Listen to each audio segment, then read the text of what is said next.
여러분, 우리가 살다 보면 당연히 문제를 경험을 합니다. 큰 문제도 경험하고 작은 문제도 경험하고, 어떤 경우는 쉽게 해결할 수 있지만 어떤 경우는 쉽게 내 힘으로 해결할 수가 없어서 간절히 하나님께 기도하지 않을 수 없는 큰 일들도 있습니다. 건강과 사업과 또 가정과 또 인간 관계와 내면의 어려운 문제들, 이것이 너무나 어려워서 내 힘으로 감당할 수 없어서 하나님께 의탁할 때가 있단 말씀이죠.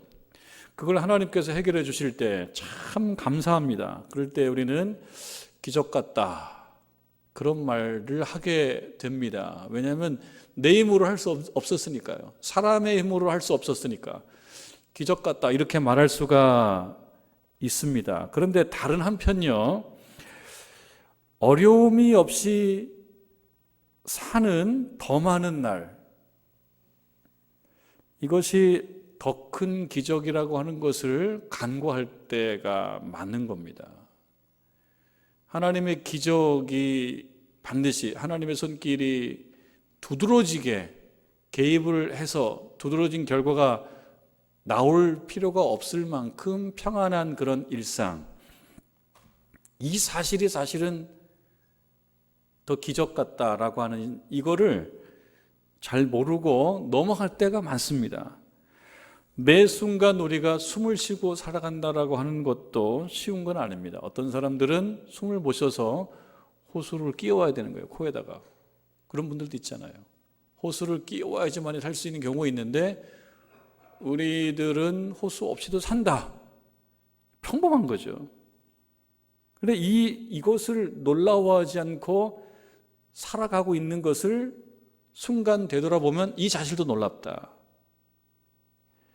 여러분, 실패했다가 극적으로 일어선다라고 하는 것이 참 감격스럽습니다.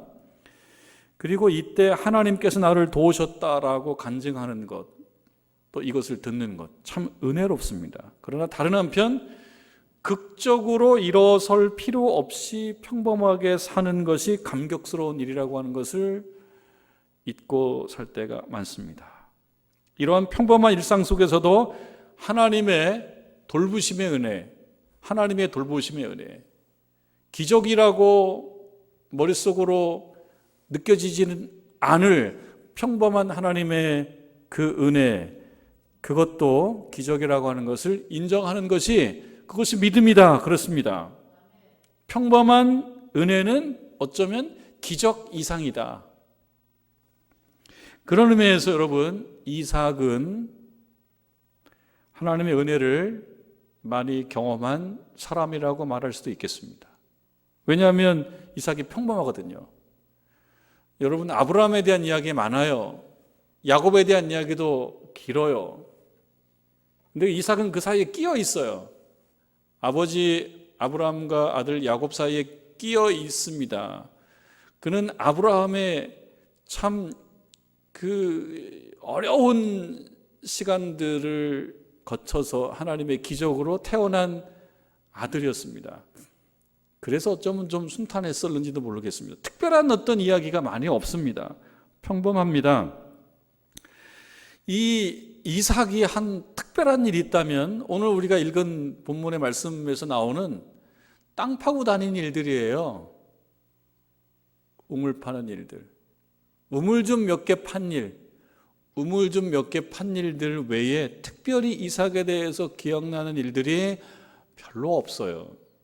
그렇게 보면 이삭은 아브라함과 야곱과는 다르게 평범한 사람, 보통의 사람이라고 말할 수도 있겠습니다. 그런데 여러분, 처음으로 돌아가서 평범과 보통이라고 하는 것이 어쩌면 기적 이상이라고 얘기하는 그 이야기의 기초에서 본다 그러면 이삭의 인생은 기적 이상의 인생이라고도 우리가 조금 과장해서 말할 수도 있다는 겁니다.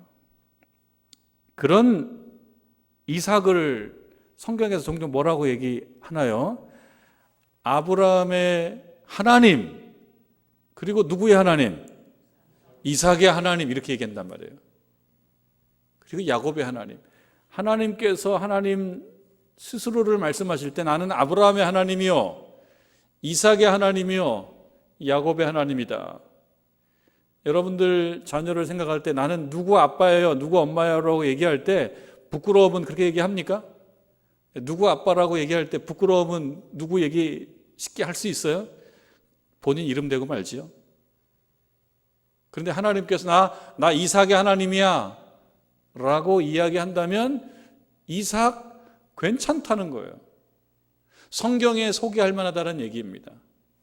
그 평범한 이삭을 성경이 중요하게 다루고 있습니다. 어느 부분에서 그런가? 어느 부분에서 이삭은 평범하고 보통의 사람이면서도 평범과 보통이라고 이렇게 묶어놓을 수 없는 좀 더 큰 신앙의 조상, 그 반열에 들어갈 만한가? 그 부분이 어디에 있는가? 오늘 말씀을 통해서 좀 살펴보고자 합니다. 여러분, 아브라함처럼 이삭이 살아갈 때도 그 땅에 흉년이 있었던 것 같아요. 그렇게 보면 이 가나안 땅의 흉년은 종종 늘 있는 일이었던 것 같습니다.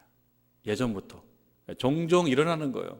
그럴 때마다 신자들은 신앙을 시험 받는 것도 같습니다. 우리들의 삶에도 종종 신앙과 삶의 흉년이 있습니다. 우리가 이렇게 경작하는 우리 인생이라고 하는 어떤 논에 흉년이 종종 찾아옵니다. 그럴 때가 신자들도 한번 시험받는, 한번 확인하는, 테스트하는 그런 기간일 수도 있겠다는 생각을 합니다. 이삭 때도 그랬던 거죠. 이삭 때도 흉년이 왔어요. 이때 이삭이 어떤 사람인지가 좀 드러납니다. 여러분, 흉년이 오니까 아브라함도 그랬듯이 이삭도 어디론가 좀 흉년을 피해 가야 될 필요가 생긴 것 같아요. 그때 하나님의 이런 말씀을 듣습니다. 우리가 26장 12절부터 봤는데요.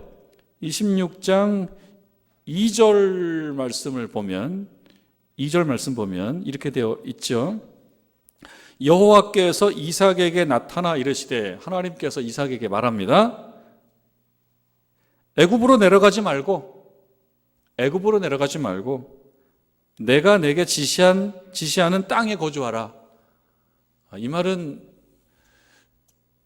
뭔가 좀 비슷한 상황이 생각나지 않습니까? 그걸 데자뷰라고 해요. 데자뷰. 뭘 봤을 때 이거 어디서 많이 본 듯한데? 이게 어디서 이 데자뷰 현상. 아브라함에게도 이런 일이 있었죠. 너 고향과 친척 그 땅을 떠나서 내가 네게 지시할 땅으로 가라. 이렇게 얘기했던 그 아버지 아브라함이 겪었던 일, 그 중에 좀 중요한 일이었기 때문에 그게 성경에 기록된 거예요. 그러니까 이 부분도 중요한 겁니다. 하나님께서 이삭에게 내가 네게 지시하는 땅으로 가라. 이렇게 말씀하시는 거예요. 어디로 가지 말고요? 애굽으로 가지 말아라. 애굽으로 가지 말라고 얘기하는 건 뭐였을까요? 흉년, 어려움이 있을 때 이렇게 좀 가고자 하는 곳이 있는 모양입니다. 사람들에게도. 그게 어디냐? 애굽이에요. 애굽이 좀 풍요로웠던 모양입니다. 어쩌면 우리들에게 있어서도 인생과 신앙의 흉년이 왔을 때 애굽으로 가자. 이러한 생각이 들 때도 있을 것 같아요. 근데 하나님께서 이삭에게 애굽으로 가지 말라고 그러는, 애굽으로 가지 말라고. 그 얘기는 이삭이 애굽으로 가고자 하는 마음이 좀 있었던 것 같지 않아요? 근데 이거는 이삭뿐만이 아니었을 겁니다. 사람들이 이렇게 흉년이 오면 가곤 했던 어떤 목적지가 있었을 거예요. 그게 애굽이었던 거예요. 이제 하나님은 어떤 기쁜 뜻이 계신지 우리가 다 헤아릴 수 없지만 이삭에게 애굽으로 가지 말아라. 여러분들 이거 쉬운 것 같지만요, 쉬운 것 같지 않아요. 쉽지 않아요. 이삭이 이 말을 듣고 애굽으로 가지 않고요, 그 가나안과 애굽 사이에 있는 그랄이라고 하는 블레셋 지역으로 가게 됩니다. 바꾼 거죠. 어떻게 보면 하나님께서 가라고 하는 곳으로 간 거죠. 이게 순종이기도 한데요. 순종이 힘든 거는 사람이 한번 마음 먹은 것을 이렇게 쉽게 바꿀 수 없거든요. 여러분 뭐 가려고 했던 곳에 거기 가지 말라 그러면 쉽게 바꿀 수 있어요? 여성들 다니는 미용실 거기 가지 말라고 다른 데 가라고 그러면 여러분 쉽게 바꿀 수 있어요? 마트도 내가 다니는 마트 가고요. 남성들 요즘에는 이 전염병 때문에 잘 못 가지만 다니는 사우나, 가는 사우나 거기 간다고요. 거기 가지 말라 그러면은 잘 안 돼요. 헤어스타일 바꾸라고 하는 말 잘 바꿔지나요? 안 바꿔져요. 마음 먹은 대로 하는 거예요. 오늘 점심 뭐 먹어야지. 이렇게 마음 먹은 거 쉽게 바꿔지나요? 잘 안 바꿔져요. 남성들 마음속에 전자제품 좋아해요. 젊은이들. 휴대폰 이번에 꼭 바꿔야지. 오래 사용하지도 않았어. 2년도 채 안 썼어요. 휴대폰 바꾸려고 마음먹어. 보면은 아닌 것 같은데 바꾼다 그래. 못하게 해도 바꿔요. 못하게 해도 바꿔요. 요즘에 또 배달 음식들 많잖아요. 집에서 오늘은 뭘 배달시켜서 먹어야 되겠다. 나는 떡볶이도 배달시켜 먹는다라고 하는 것을 아주 가까운 곳에서 봐요. 그 계획을 좀 좌절시키려고 내가 애를 많이 써보는데 잘 안 될 때도 있어요. 그리고 다 먹고 후회하더라고. 근데 마음 먹으면 그것도 잘 안 바꿔져요. 내가 오늘 뭐 배달시켜서 먹어야지. 그런데 여러분 이삭이 애굽으로 가려고 마음 먹었던 것 같습니다. 하나님이 개입하셨잖아요. 거기 가지 말라고. 여러분 인생 속에도 개입하신다고요. 애굽으로 가려고 마음먹으신 분도 있으실 거예요. 그 애굽이 어딘지 모르지만 근데 거기 가지 말아라. 설교 말씀을 통해서 말씀하셔요. 턱 마음속에 싸움이 생겨요. 가려고 그랬는데 가지 말라고 그러네. 주일날도 여러분 어디 가려고 그러는데 하나님 마음속으로 가지 마. 그러면은 싸움이 생겨요. 마음속으로. 마음 먹은 걸 바꾸는 거 힘든 거라니까요. 그러니까 이삭이 애굽으로 안 가고 그랄로 간 것이 쉽게 우리가 간과할 수 있는 건데 결코 쉬운 거는 아닙니다. 이삭이 그 말을 듣고 애굽 포기하고 그랄 지역으로 갔습니다. 그랄 지역에 정착합니다. 정착했는데요. 농사를 지어요. 오늘 말씀에 의하면 12절에 읽은 말씀이죠. 이삭이 그 땅에서 농사하여 농사를 짓습니다. 농사 지었는데 결과가 참 좋아요. 여기서 100배를 얻었다라고 얘기한 것은요, 그냥 많이 얻었다는 뜻이죠. 우리 서로 이야기할 때 아주 많다라고 하는 것을 한 100배나 얻었어 이렇게 얘기하듯이 100배라고 하는 말은 아주 좀 과장이죠. 평상시 거두는 수확에 100배를 거둘 수 있나요? 이건 좀 과장인 것 같아요. 근데 100배라고 하는 거예요. 100배. 그만큼 풍성하게 이 수확을 많이 했다는 거죠. 자, 그런데요 12절에 100배나 얻었고 여호와께서 복을 주심으로 그 사람이 창대하고 왕성하여 마침내 거부가 되었다. 누구 얘기입니까? 이삭의 얘기입니까? 누구 말이에요? 이 말은 해설자의 말입니다. 해설자.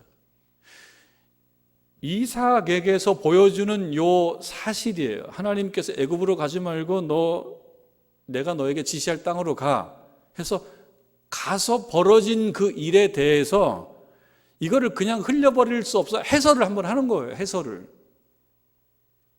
살다 보면은 뭐 수확을 많이 거둘 때도 있고 수확을 많이 못 거둘 때도 있어요. 근데 이 일을 한번 짚어주는 거예요. 성경 말씀은. 뭐라고 짚어줍니까? 하나님께서 복을 주셨기 때문에 창대하고 왕성하게 되었다. 이렇게 해설을 붙이는 거예요. 해설. 이것은 또 한편은 해석이 포함된 해석을 해야지만이 의미가 생깁니다. 의미가. 이거 그냥 해석하지 않고 해설하지 않으면 휙 지나가고 말아요. 여러분 어제 있었던 일들 중에서 해석하지 않은 일들은 휙 지나가고 없어졌습니다. 혹시 여러분 어제 뭐 우신 일 있으십니까? 울었던 일 있으십니까? 어제? 그게 좀 특별해서 심각하게 생각하고 내가 왜 울었지? 내가 왜 웃었지? 뭐 때문이지라고 생각하면서 여기에 해설을 붙이고 해석을 하면 거기에 의미가 생겨요. 근데 의미가 생겨야지 그 일이 미래에 영향을 미칩니다. 그러니까 이 말은 뭐예요? 신자들의 미래에 영향을 미치게 하기 위해서 이삭이 애굽으로 가지 않고 그랄에 정착해서 농사를 잘 지은 것을 이렇게 짚어주는 거예요. 뭐라고 짚어줍니까? 하나님께서 복을 주시면 100배의 결실을 거둘 수 있다. 이거를 성도들에게 얘기해 주고 싶은 겁니다. 이삭의 얘기가 아닙니다. 해설자 얘기입니다. 성경의 이야기입니다. 우리들을 향해서 주는 겁니다. 여러분들도 애굽으로 가지 않고 하나님 말 순종하고 하나님께서 복을 주시면 100배를 거둘 수 있다. 아주 선명하고도 단순한 선포죠, 선포. 이거 뭐 이론의 여지가 없이 설명할 수도 없어요. 그냥 선포. 캐리그마, 선포예요, 선포. 하나님께서 가라고 하는 곳으로 향해서 가고 그 뜻에 순종할 때 주께서 복을 주시면 100배를 거둔다. 선포. 아주 강력한 원색적인 복음입니다. 점점 복을 받아서요 부자가 됐습니다. 근데 하나님께서 복을 주시고 복을 받으면 여러분 시험이 와요. 그랄 지역에 있는 사람들이 시기를 하기 시작합니다. 잘 사니까. 그래서 찾아옵니다. 그리고 이 땅에서 그 땅에 사는 사람들에게 있어서는 우물이 참 중요해요. 여러분 이스라엘 그 지역이 우리만큼 비가 오지 않는단 말이에요. 건조하단 말이죠. 물이 귀합니다. 그래서 들어보니까 모기도 없대요. 물이 없으니까 모기가 알을 낳을 때가 별로 없어요. 그래서 모기가 없나 봐요. 물이 귀한 지역이에요. 그래서 우물은 중요한 거예요. 그들에게 중요한 거예요.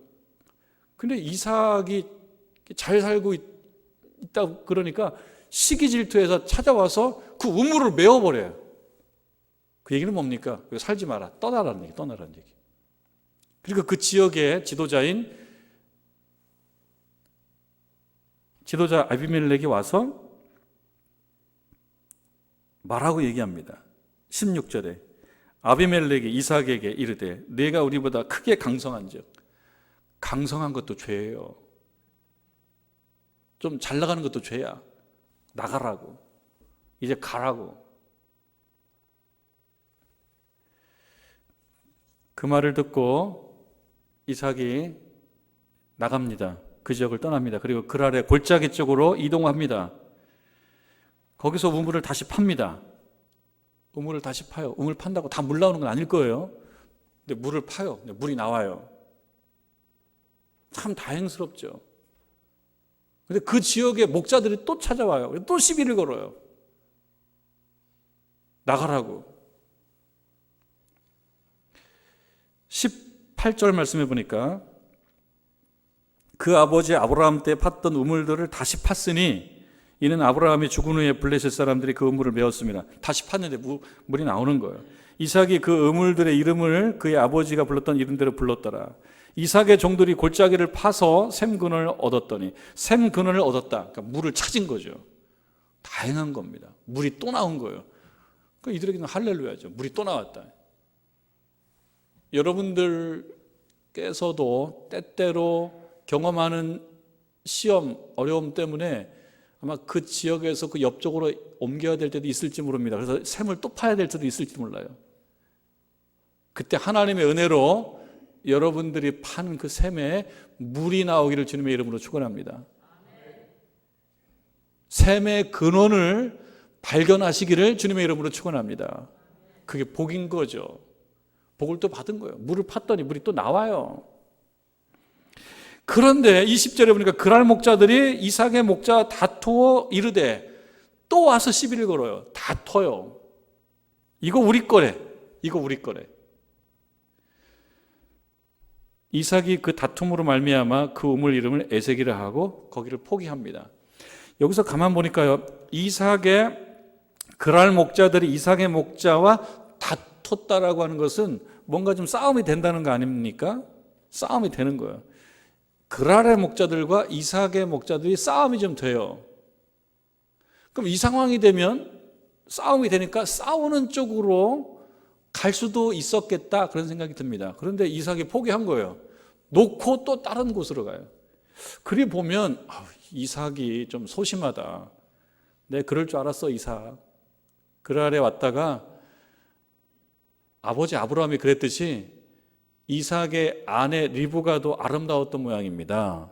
그러니까 이삭이 염려가 되어서 여보 당신 내 여동생이라고 해. 또 이렇게 했어요. 그래서 리브가가 조금 어려워지기도 했어요. 나중에 그게 알게 되어서 그게 알려진 바 되어서 그 땅의 왕 아비멜렉이 또 화를 냈던 일들이 있었던 게 그 이삭이에요. 그러니까 자기가 좀 소심한 면이 있어요. 당당하지 못한 면이 있어요. 여기서도 그런 면이 드러나는 것 같아요. 가라 그러니까 포기하고 가요. 이게 쿨하다고도 볼 수 있지만 또 한편으로는 자기 거 쉽게 포기하는 좀 대가 약한 소심한 그런 사람인가라는 느낌도 주는 게 이삭이에요. 보통 사람이죠. 특별한 영웅적 면모가 별로 없어요. 자, 그리고 가서 우물을 또 팝니다. 21절에 또 다른 우물을 팠더니 이삭은 늘 땅을 파. 하는 일이 땅 파는 일이에요. 큰 일이 없어요. 땅 파는 일이에요. 우물 파는 일이 중요해요. 이 사람에게는. 우물을 팠더니 그들이 또 다툼으로 또 다퉈요. 그냥 만만하게 포기 안 해요. 또 다툼으로 그 이름을 신나라 하였다. 밑에 보니까 대적함 되어 있어요. 대적함. 근데 여기서 또 포기해요. 또 포기해요. 좀 안타까워요. 한번 붙지 말이야. 종들도 많으면서 부자가 돼서 종들도 많다며. 또 포기하고 또 갑니다. 그래서 22절에 이삭이 거기서 옮겨 다른 우물을 팠더니 우물을 또 파요. 그들이 다투지 아니하므로 그 이름을 르호봇이라고 하였다. 우물을 팠다라고 하는 말은 물을 또 얻었다는 뜻입니다. 그러니까 포기하고 가는데 또 복을 받아요. 자, 그런데 여러분들 그 다음이 중요한데 이 성경 말씀이 이삭의 이런 행동들에 대해서 뭐라고 얘기하는지가 중요한데 이 기사, 이 보도 한번 보실까요? 22절인데요. 다투지 아니하였으므로 그 이름을 르호봇이라 하여 이르되, 이건 야곱의 얘기죠. 아니, 이삭의 얘기죠. 이르되 말하되 이제는 여호와께서 우리를 위하여 넓게 하셨다. 이제는 넓게 됐다. 그러니까 그 전에는 뭡니까? 그 전까지는 넓게 안 됐다. 조금 어려웠다. 불편했다. 포기하고 가면서 아무 생각이 없었던 게 아니에요. 이삭이. 이거 불편한데. 안타까웠던 거예요. 마음도 아팠던 거예요. 전혀 마음 생각이 없었던 사람이 아니에요. 쉽게 포기하고 그냥 그래 포기하고 가고 포기하고 가 그런 게 아닙니다. 이제는 여호와께서 우리를 위하여 넓게 하셨으니 이제는까지 버틴 거예요. 여러분 이게 중요합니다.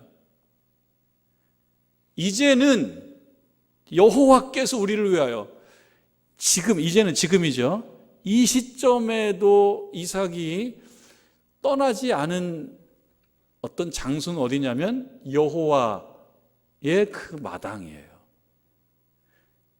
지금 이 자리까지 왔는데 이 자리에서 이삭이 생각하는 분이 누구냐? 하나님이에요.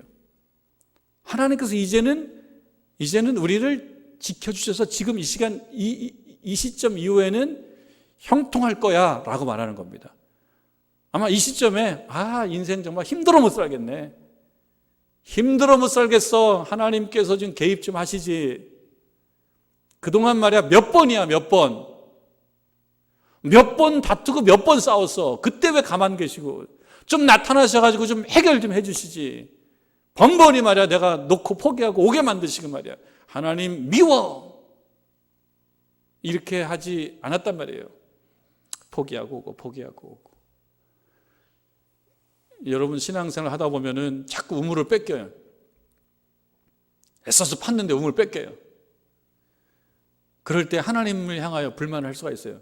하나님 좀 멀리서 보고만 계시지 마시고 좀 참여하시지요. 하나님도 그래서 하나님께 대한 실망이 생겨요. 그러면 그 um을 몇 번 뺏기면서 내가 지금까지 하나님 버릴 찬스를 못 잡았지, 이제 찬스 잡았어, 이제 끝, 이렇게 하는 경우도 없지 않습니다. 근데 이삭이 여기 이제는 이라고 말하는 이제는까지 어쨌든 왔다는 거, 그게 그에게 있어서는 평범한 일상이지만 평범한 일상, 평범하기 때문에 그만둬 이게 아니고 여기까지 왔다는 거. 그래서 그 평범함 속에서 뭘 발견했다는 거예요?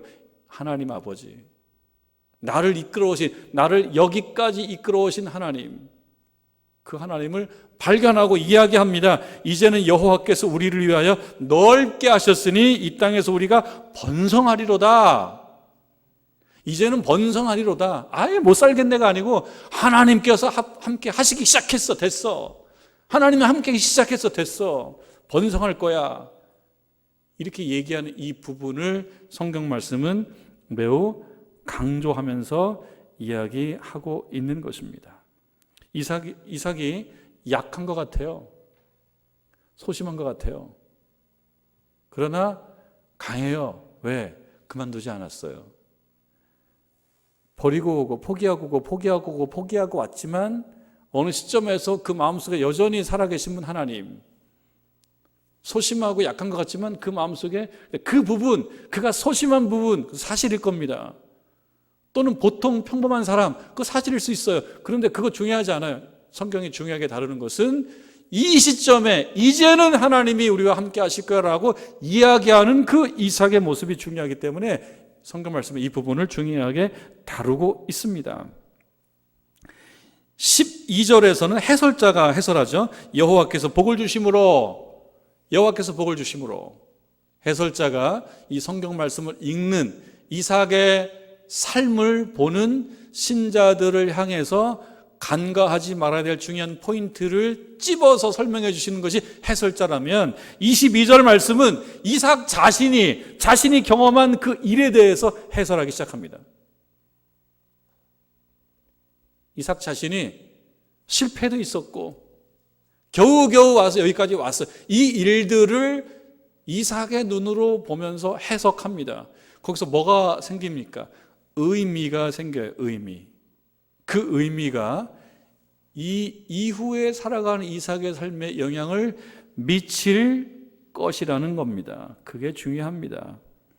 하나님의 은혜를 기다렸다는 거예요. 기다리는 동안에 그가 경험하지는 못했지만 자꾸 포기하고 깨지는 일들이 있었지만 그래도 하나님의 은혜를 기다리고 있었기 때문에 그 은혜를 경험해서 이제 하나님 은혜를 내가 봤어 라고 이야기했다는 것입니다. 이게 신자가 갖춰야 될 모습이에요. 우리들도 평범합니다. 우리들도 보통의 인생이에요. 대단하지 않고 영적인 면모가 있는 사람들은 아니에요. 그러한 우리들 가운데 필요한 것은 뭐냐면 이 시점에 하나님의 개입을 인정하고 하나님의 함께 하심을 인정하고 이때 이후로부터는 하나님께서 함께 하실 거야. 실패 많았지만 이 시간 이후로 하나님 함께 하실 거라고 믿는 그 믿음 갖는 거. 그런 점입니다. 그런 점. 우리가 지금 이 시대에 정말 고군분투하며 싸우고 있는 그 이유가 무엇입니까, 여러분들? 백신이라고 하는 걸로 막 난리를 치고 먼저 선점하려고 애를 쓰다가 못하면 아쉬워하고, 왜 그렇게 고군분투를 하고 있습니까? 우리가 잃어버린 일상을 찾으려고 그랬던 거예요. 일상이라고 하는 것은 무엇이냐? 정의를 내리자면 이렇답니다. 매일 반복되는 보통의 일, 그게 일상이래요. 매일 반복되는 보통의 일. 그러니까 일상이라고 하는 말 속에 담겨져 있는 키워드가 몇 개가 있는데 그 중에서 몇 가지를 찾아내면은 매일이라는 말이죠. 매일. 매일이라고 하는 말은 새로운 게 없어요. 새로운 게 없어요, 여러분들. 그리고 반복. 지겨워요. 지겨워요. 매일 새로운 것도 없는 지겨움. 그것을 다시 회복하려고 애를 쓰는 것이 오늘날 우리가 싸우는 이 백신을 두고 싸우는 싸움이기도 하고, 이 전염병을 두고 싸우는 일이기도 해요. 뭘 찾으려고요? 매일과 반복이라고 하는 평범과 지루함을 어떻게든 내 삶의 현장으로 가져오려고 하는 이 싸움을 지금 하고 있어요. 아이러니한 거죠. 이 평범과 반복이라고 하는 것이 뭐였습니까? 지루한 거였단 말이에요. 새로운 것도 없는 것이었단 말이에요. 매일 반복되는 보통의 일, 평범한 것. 매일 반복은 이거는 중복이죠. 항상 하는 거예요. 항상 하는 것. 항상 하는 것이기 때문에 이게 중요하지 않게 느껴질 수도 있습니다. 여러분, 식탁에 매번 오르는 반찬, 그게 뭔가요? 매번 오르는 반찬. 김치죠. 한국 사람이라면 김치입니다. 김치 안 좋아하는 사람도 좀 있긴 하더군요. 근데 대부분 김치 안 좋아한다고 하는 사람도 외국 가서 살다 보면 몰래 김치 먹더라고요. 김치 없으면은 어떻게든 신라면 컵라면 사다가 그거 먹더라고요. 왜? 그 톡 쏘는 칼칼함, 그거에 대한 그리움. 평상시에는 중요하지 않게 생각하는 김치이지만 그거 없어 보세요. 한국 사람에게는 굉장히 어렵죠. 김치 찾죠.